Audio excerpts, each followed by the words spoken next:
ونستعینہ ونصلی علی رسولہ الکریم اما بعد اعوذ باللہ من الشیطان الرجیم بسم اللہ الرحمن الرحیم وما من دابۃ فی الارض صدق اللہ العظیم۔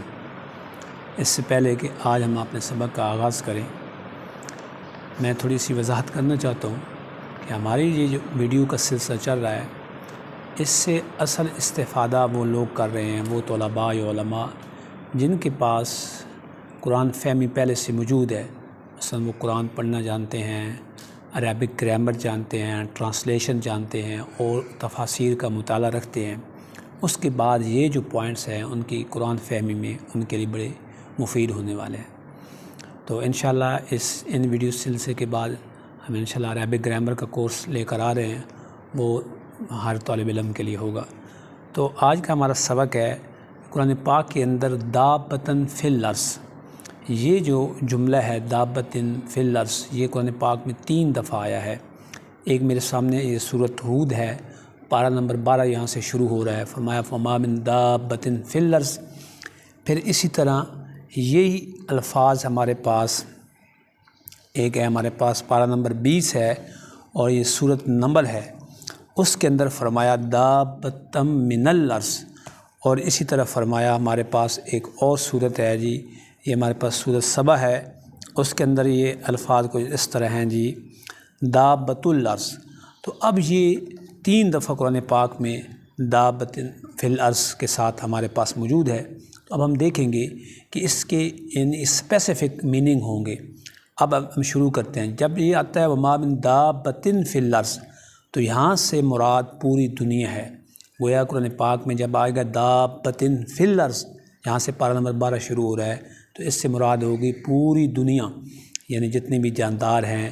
جس طرح فرمایا وما من دابۃ فی الارض الا اللہ رزقھا، کہ زمین پر جتنے بھی جاندار ہیں ان کا رزق جو ہے وہ اللہ ان کا رازق ہے۔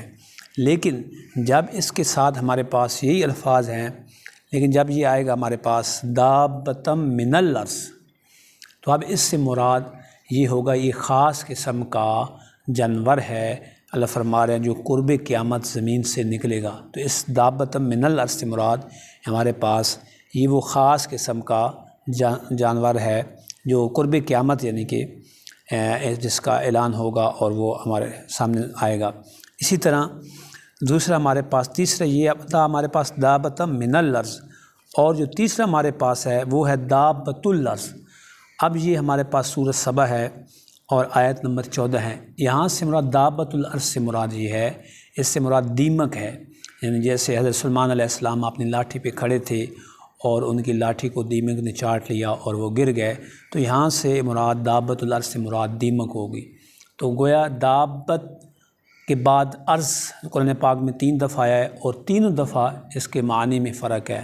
ایک ہمارے پاس ہے دابۃ الارض ہے، ایک ہے دابۃ فی الارض ہے، اور ایک من الارض ہے۔ تو جب من الارض سے مراد ہوگا وہ خاص قسم کا جانور ہے جو قرب قیامت جس کو خروج ہوگا زمین سے، اور جب ہوگا دابۃ علی الارض اس سے مراد پوری یعنی روئی زمین اور اس کے جاندار ہوں گے، اور جب دابۃ الارض ہوگا تو اس سے مراد دیمک ہوگی۔